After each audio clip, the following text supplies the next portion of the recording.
In today's video, I'm going to teach you how to set up microphone on Steam. If you want to use voice chat on Steam, the setup process is quick and straightforward. The most important thing is to make sure your microphone is properly connected before you open Steam, so Steam can recognize it right away. Start by connecting your microphone.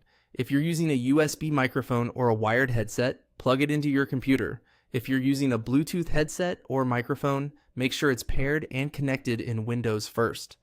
Give your computer a moment to detect the device. This is important because if Windows doesn't recognize the microphone, Steam usually won't be able to use it either.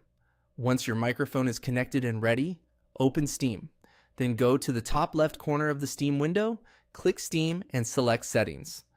This will open the main settings menu where you can control different parts of your Steam experience.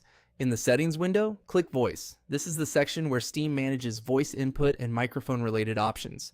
If you've never adjusted these settings before, this is where you'll choose the correct device and make sure your voice is coming through clearly. Under Input Device, click the drop-down menu and choose your microphone from the list. If you have more than one microphone connected, such as a built-in laptop mic and a headset mic, make sure you select the one you actually want to use. Choosing the correct input device helps avoid problems like Steam picking up the wrong microphone or using lower quality audio by default. After that, test your microphone by speaking into it. As you talk, look at the input volume meter to see whether Steam is detecting your voice. If the meter moves when you speak, that means your microphone is working. If the signal looks too low, you can adjust the input volume slider to increase the level. If it seems too sensitive, lowering the slider can help reduce distortion or unwanted background noise. Take a moment to speak at your normal volume while watching the meter.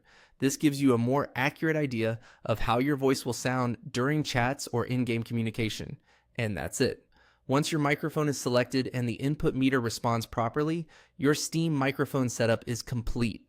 If this guide helped you, you can use these same settings anytime you switch to a different mic or headset in the future.